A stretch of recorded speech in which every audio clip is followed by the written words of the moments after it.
Hola, soy Monse Díaz, doctora en psicología y neuropsicóloga. Bienvenido y bienvenida a Neuropsicoteca, un espacio para hablar, divulgar y aprender entre todos de psicología. Hoy hablamos con Patricia Puerta, de emociones y ansiedad.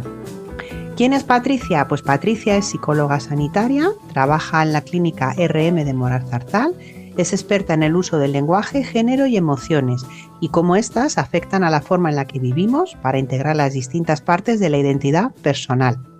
Su enfoque parte de entender que las personas somos más que conductas y que para comprender quiénes somos es necesario integrar emociones, conductas, personalidad, biología, sociedad, cultura, género y química.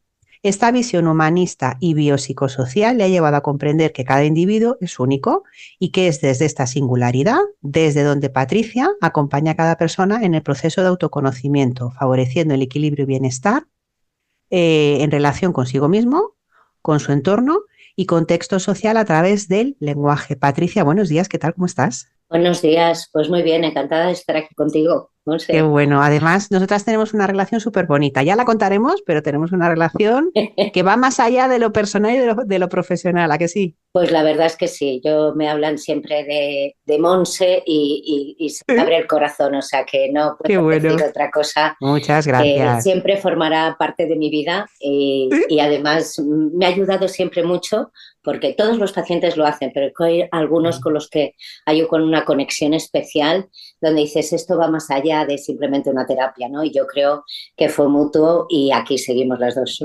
Aquí seguimos las dos años después, ¿verdad? Bueno, pues hoy hemos dicho que vamos a hablar de emociones y ansiedad. Venga, empezamos. ¿Cuál es la diferencia? Que esto yo creo que lo explicamos muchas veces, pero sigue confundiéndose. ¿Cuál es la diferencia entre emoción y sentimiento, Patricia? Fíjate, esto es una de las cosas más difíciles que vemos en terapia y de hecho eso, muchas veces, aun por más sesiones que las expliques, parece que nunca llega a interiorizarse. Vamos a entender lo primero, dónde viene la confusión y partimos de ese lenguaje, del verbo sentir. Yo digo siento una emoción, no digo siento un sentimiento. Cuando digo siento una emoción, cualquiera de ellas es momentánea, es de presente, es puntual, es algo que sucede ahora, ¡pum! Y da información a ese cerebro, a ese órgano que tienen todos los animales, que no podemos olvidar que somos animales, que tienen todos los animales y que hace reaccionar química y conductualmente con cada una de esas informaciones que dan cada una de las emociones.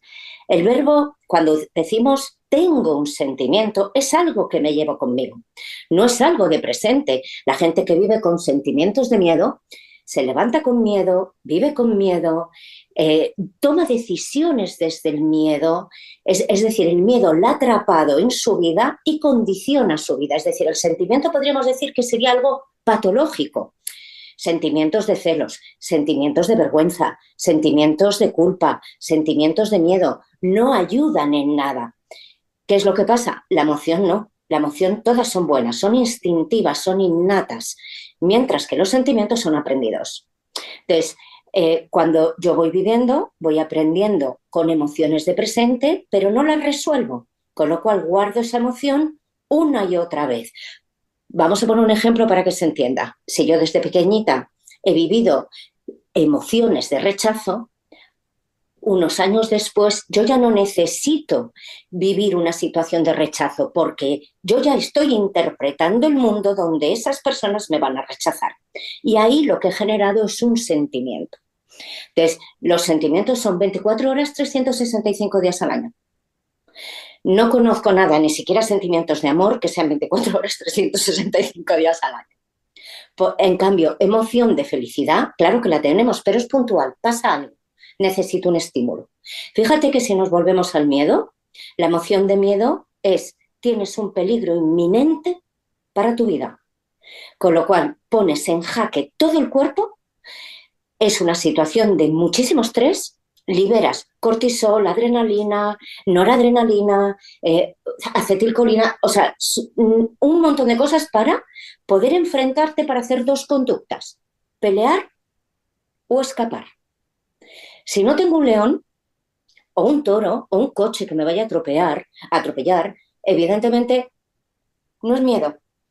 ahí es donde estaríamos generando un sentimiento de miedo, pero ya no es miedo a un peligro real, sino en un imaginario. Y ya es miedo al miedo de que me ocurra algo. Y esa es la definición de ansiedad. Exacto, exacto. De hecho, fíjate, viendo la película Inside Out 2 aparece la ansiedad como una emoción más. Y esto es un error importante, ¿no? Yo creo que los que hicieron la consultoría para generar esto no andaban muy finos, por así decirlo, porque es verdad que se etiquetan emociones como estados que no son como tales, ¿no, Patricia? Pues no, porque, bueno, de todas maneras aquí quiero decir que para prepararme este podcast me he estado leyendo artículos sobre la ansiedad, sobre qué era la emoción, ¿no? Y hay una cosa que me encantaría que hiciéramos una reflexión, porque fíjate que una de las cosas del método científico se basa en un sistema y un método y un lenguaje común para que todos nos entendiéramos. Es un popurrí de definiciones que es que ya confunden incluso nosotros, ¿no? Nos estamos entendiendo y estamos poniendo, no, es que la emoción es una reacción del cuerpo, no, lo que reacciona es el cerebro. Igual que cuando comes un bollo, tu cerebro reacciona liberando insulina, ¿no? Bueno, pues esto sería un poco lo mismo. ¿Qué es lo que pasa? Que cuando nosotros hablan en Inside Out 2 de el aburrimiento. Es verdad que hay artículos que te la califican con una emoción, pero es un Mm. estado, porque tú puedes estar aburrido muchas horas sin ser un sentimiento de aburrimiento. Tú no puedes crear un sentimiento de aburrimiento. Es algo que puntualmente en un momento dado algo no te está gustando o no te Sí, provoca iniciativa o interés y entonces me aburro, pero me aburro como estado, porque en ese momento hago cualquier otra cosa y ya me divierto. Me pone una peli y ya me divierto. En cambio, cuando estoy triste y tengo una emoción de tristeza, si realmente ha pasado algo gordo para que yo esté triste, da igual cuántas películas me pongas o cuánto consuelo me des, que voy a seguir estando triste.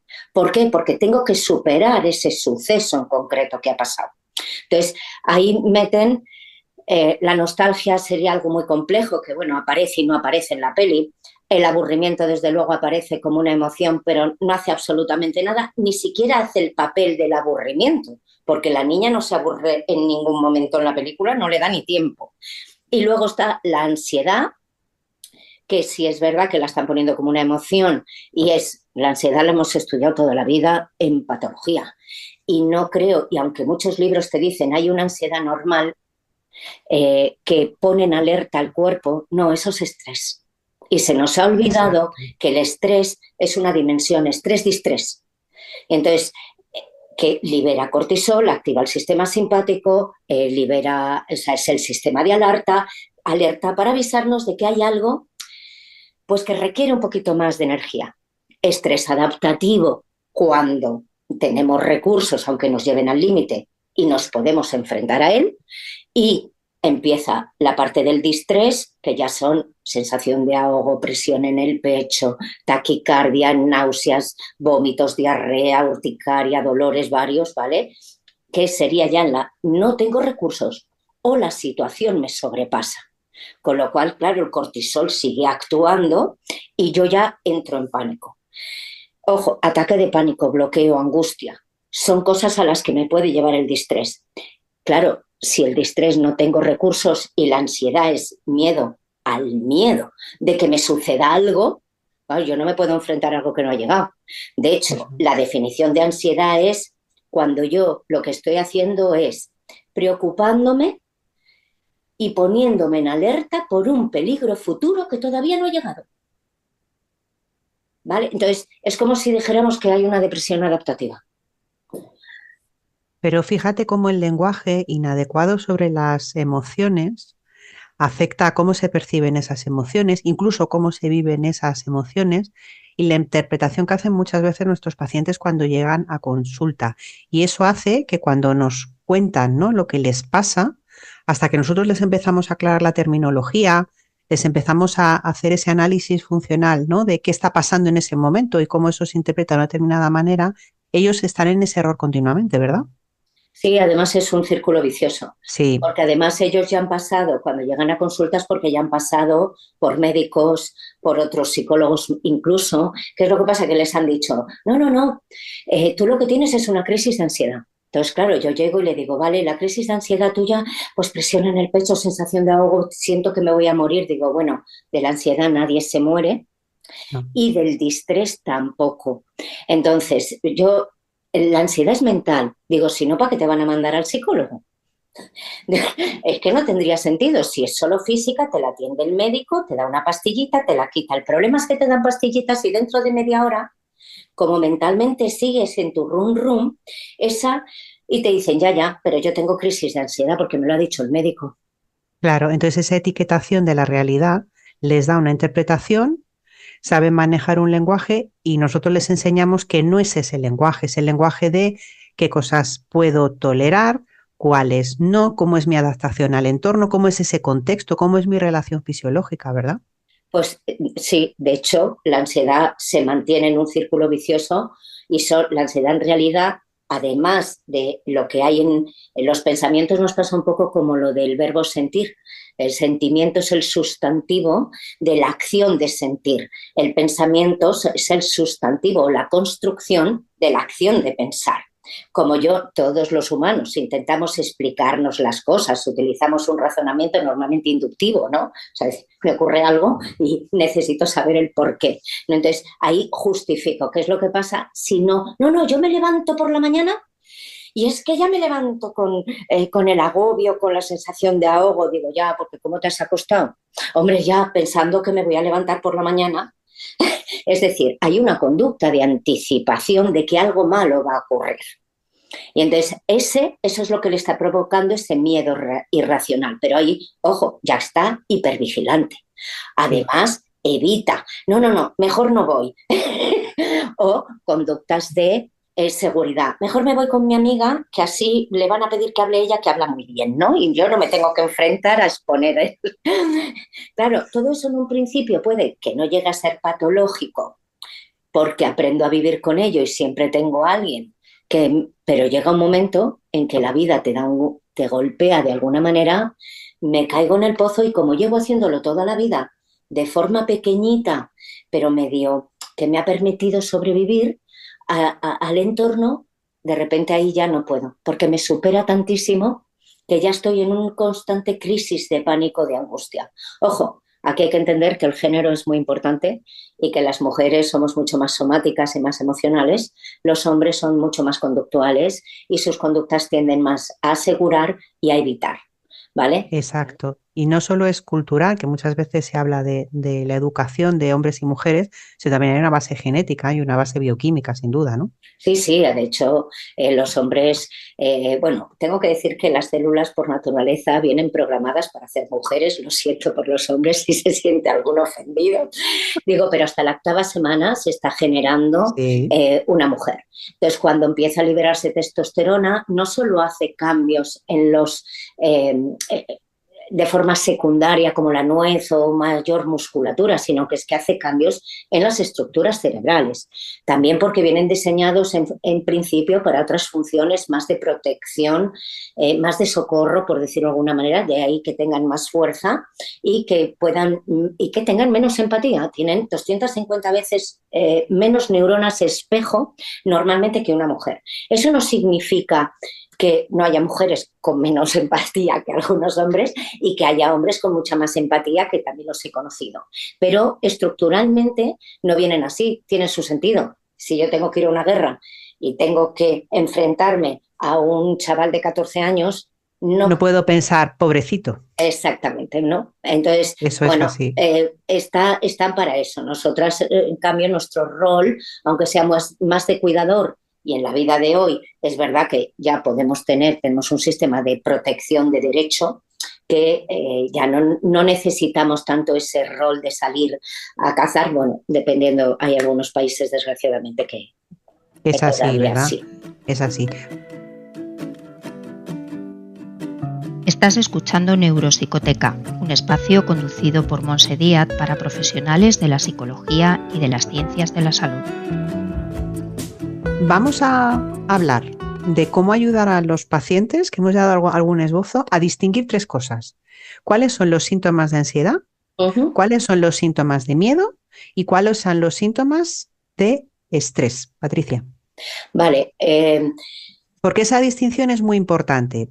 Cuando etiquetamos emociones, las reconocemos, las hacemos propias, pero también hablamos de ellas, y hablar de ellas también es muy importante saber qué está pasando, cómo lo estoy manejando y cómo lo estoy hablando, ¿verdad? Nosotros que hablamos tanto en terapia. Pues mira, yo normalmente ahí suelo empezar primero por el estrés, porque fíjate que la palabra estrés viene del sector de la metalurgia, cosa que hay poca gente que lo sabe, y aplicaban estrés a la viga a través de estresores para ver cómo la viga reaccionaba. Y había como una fase de choque, una fase de resistencia cuando los estresores se mantenían en el tiempo y una fase de agotamiento. Vieron que el cuerpo humano actuaba exactamente igual. Hay primero una fase de choque, entonces en ese estresor, ¿qué es lo que se me está pidiendo? Sistema de alerta. Yo tengo que enfrentarme ahí. ¿Qué es lo que hago? Se me activa el sistema simpático y empiezo a liberar cortisol. Ese cortisol de temblores de manos, sequedad de boca, de hecho lo vemos en un debate político, todos tienen su botellita porque tú te estás exponiendo cara al público, ¿vale? O sea, es una situación de estrés, un examen, la boca seca, ¿vale? Temblores, tensión muscular, hormigueo en las manos, cambios de temperatura, hoy tengo frío, hoy tengo calor, no sabes si te quitas o te pones la chaqueta, ¿vale? Tics, el del ojo, el típico del ojo, ¿vale? Sí. Fíjate que eso lo hace el cortisol, es un estrés adaptativo y nos permite enfrentarnos a la situación, ¿vale? ¿Qué es lo que pasa? Cuando ese estresor se mantiene en el tiempo, empezamos esa fase de resistencia y estamos, yo puedo, no puedo más, yo puedo, no puedo más. Empiezo a tener miedo a no poderme enfrentar a la situación, pero no estoy teniendo un león. No hay un peligro inminente para la vida. Ahí empiezo a desarrollar miedo al miedo de volverme a sentirme así si no me puedo enfrentar a la situación o me estoy sintiendo que ya no tengo fuerzas. Y puede mi mente enrolarme. Eso ya sería ansiedad. Y fíjate que el miedo es una emoción instintiva que tienen todos los animales, que es para proteger la vida. Se activa, es un sistema de protección ante la mayor situación, que es la de peligro, a tu propia vida o a la vida de los tuyos. Y ahí se activa, y fíjate que ahí es donde se ven las cosas más importantes o la fuerza más sobrehumana. Ese bombero que levantó 1.500 kilos para salvar a su compañero en las Torres Gemelas. O esa mujer que levantó un coche delante del guardia civil para sacar a su hijo de debajo del coche. En eso, en situaciones habituales o normales de la vida, no seríamos capaces de hacerlo. Eso solo se hace desde el miedo. Entonces, entender a que no veríamos un ciervo que se ha salvado del león volviendo al matorral a ver si vuelve el león. Eso ya sería ansiedad. Voy a ver que este señor qué hace por aquí, ¿no? Claro, a ver si vuelve. Voy a construir una torre para que no pueda entrar. Y así estamos seguritos. Vale, fíjate que detrás de la ansiedad lo que hay es, detrás de la ansiedad lo que hay es inseguridad. Yo me siento inseguro, lo que busco seguridad. ¿Cómo lo busco? Controlando. Lo que hago es intentar controlar la situación, pero no esa, todas las posibles que se pudieran dar. Todas las posibles variaciones y todos los posibles escenarios, y lo que digo yo mucho de esos futuribles, ¿verdad? Claro, pero no están aquí. Es decir, en atención plena lo que se ve es que al final acabamos prestando atención a pensamientos de pasado, de futuro, que no podemos resolver. Uno no han llegado y el otro ya se fue, ya no lo puedo cambiar. De ahí que trabajen siempre a venirse el presente. La emoción es de presente. Volvemos otra vez a situación, reacción. Y de hecho nos levantamos por la mañana y no somos conscientes ni de la mitad de las emociones que sentimos. Pero tú te levantas por la mañana y un día te levantas contenta al sol por la mañana y de repente sales y tropiezas y te caes y se te ha caído eso que has hecho para llevarle a los niños o eso que has preparado o lo has perdido, se te ha caído por el agujero del ascensor y te entra un cabreo, pero de repente te encuentras a alguien, no se preocupe señora, yo le ayudo y de repente eres súper feliz. O sea, y de repente oyes un comentario y dices, uff, me están rechazando, no les gusto. Es verdad que interpretamos mucho, ¿eh? Nos ponemos mucho en la cabeza de nosotros. Y a mí me encanta una frase, dice, tengo 1000 razones para tener razón y generalmente no la llevo. Curioso, ¿no? Patricia, ¿cómo ayudar a los pacientes con lenguaje, con pedagogía y con un cambio en el planteamiento terapéutico para que entiendan, ¿no?, esta diferencia tan importante en la sintomatología y también en la resolución, de la cual hablaremos luego? Pues bueno, la sintomatología, por poner un poquito ese antes, en una ansiedad, me voy a centrar en la ansiedad, que es de lo que estamos un poco hablando hoy, ¿vale? Sí. Es falta de concentración, nervios, inquietud, irritabilidad, eh, aparecen miedo, ¿vale? Hay bastante, si llegamos a síntomas físicos serían ya crisis de pánico, pero por el estrés producido, bueno, hay una falta de no recuerdo las palabras, estoy hipervigilante y no puedo hacer otra cosa. De hecho, se solapa un poco alguna sintomatología con la depresión, ¿vale?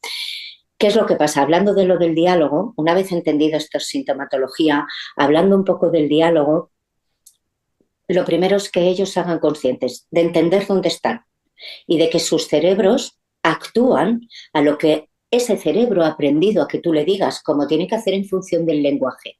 De hecho, no nos sentimos igual si yo digo, ¡ay, qué horror, no tengo nada que hacer! Es que esto no puedo, es que...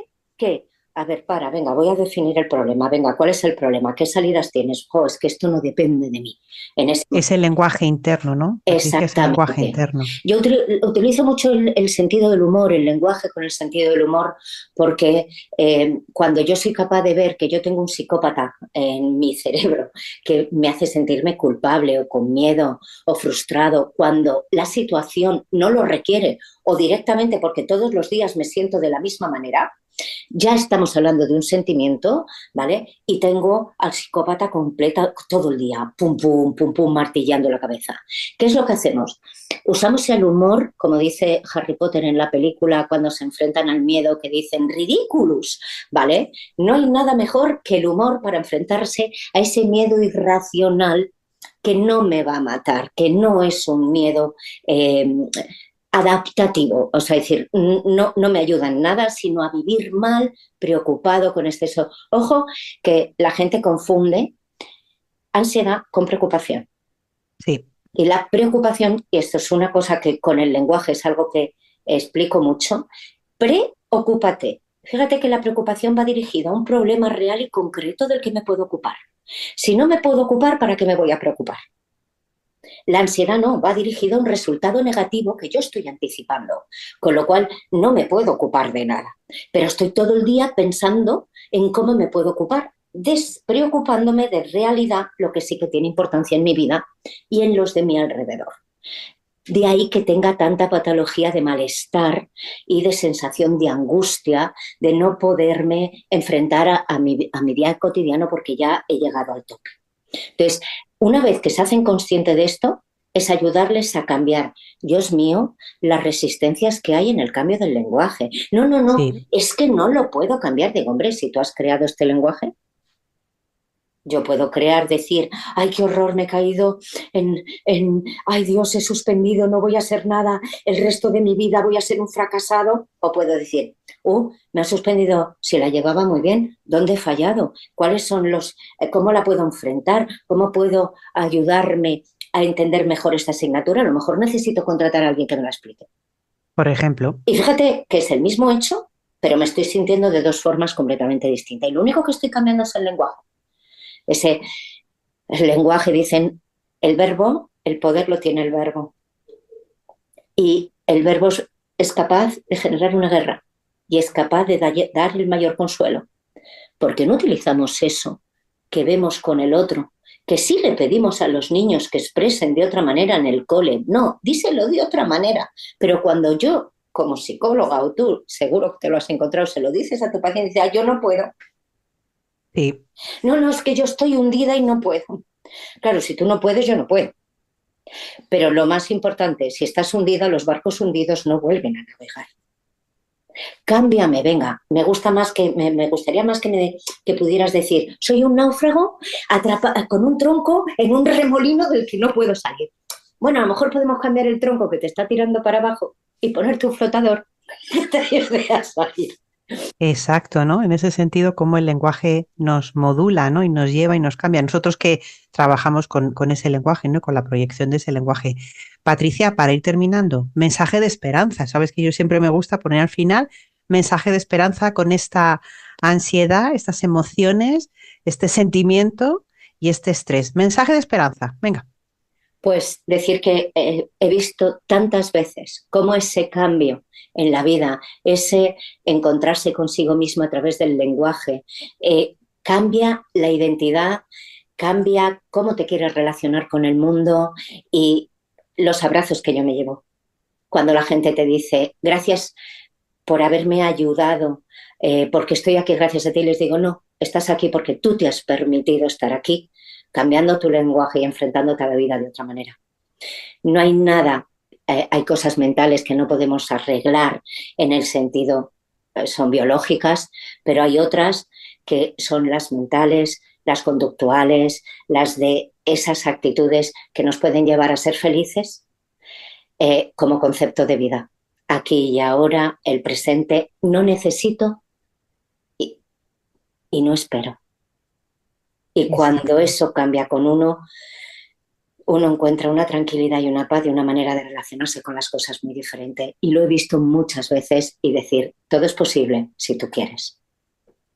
Muy bien, Patricia, pues me quedo con ese mensaje último, ¿no? Te agradezco mucho la entrevista y el haberte acercado a contarnos un poquito y a criticar películas, sí, señor. Qué bueno. Pues ya sabes, si te apetece aprender o enseñar de psicología, puedes contactar con nosotros en neuropsicoteca.com y proponernos temas de los que quieres que hablemos juntos. Soy Monse Díaz y juntos aprendemos en Neuropsicoteca, la academia para profesionales de la psicología.